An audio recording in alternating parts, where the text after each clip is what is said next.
பாதுகாப்பு இல்லாத மாநிலமா இருக்கா தமிழகத்துல? எல்லா இடத்துலையும் பிரச்சனைகள் வந்துட்டு இருக்கு. நான் வந்து இது பொலிட்டிக்கல் ஆக்க விரும்பல. அதுதான் ரொம்ப தெளிவாக நான் மேடையிலேயே பேசும்போது சொல்லியிருக்கேன். ஒரு பெண்களுக்கு வந்து பாலியல் கொடுமைகள் நடக்கும்போது தயவு செஞ்சு அது வந்து ஒரு பொலிட்டிக்கல் டிபேட் ஆக்கிடாதீங்க.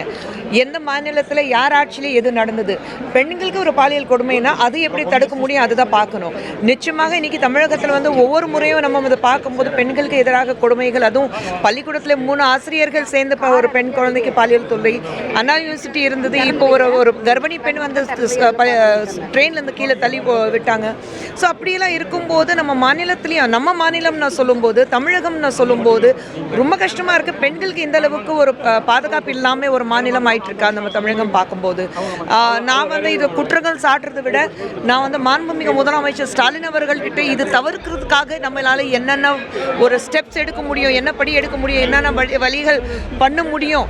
இதுக்கு ஒரு பெண்ணாக நான் வந்து வேற கட்சியில் இருக்கு நான் நினைக்காம எல்லா கட்சியிலேருந்து சேர்ந்து பெண்களும் வந்து நீங்கள் கூட்டி எப்படி இதுக்கு பெண்களுக்கு பாதுகாப்பு தர முடியும், ஒரு கமிட்டி ஃபார்ம் பண்ணணுமா, எப்படி செய்யணுமா, ஒரு பொலிட்டிக்கல் ரீதியாக பார்க்காம எல்லா பொலிட்டிக்கல் பார்ட்டிஸ்லேயும், இப்போ நாங்கள் வேறு பொலிட்டிக்கல் பார்ட்டியில் இருந்தாலும் வேறு அரசியல் ரீதியாக நம்ம ஐடியாலஜிஸ் வேறு இருந்தாலும் பெண்களுக்கு பாதுகாப்பு இருக்கணும் நம்ம எல்லாரும் நினைக்கிறோம்.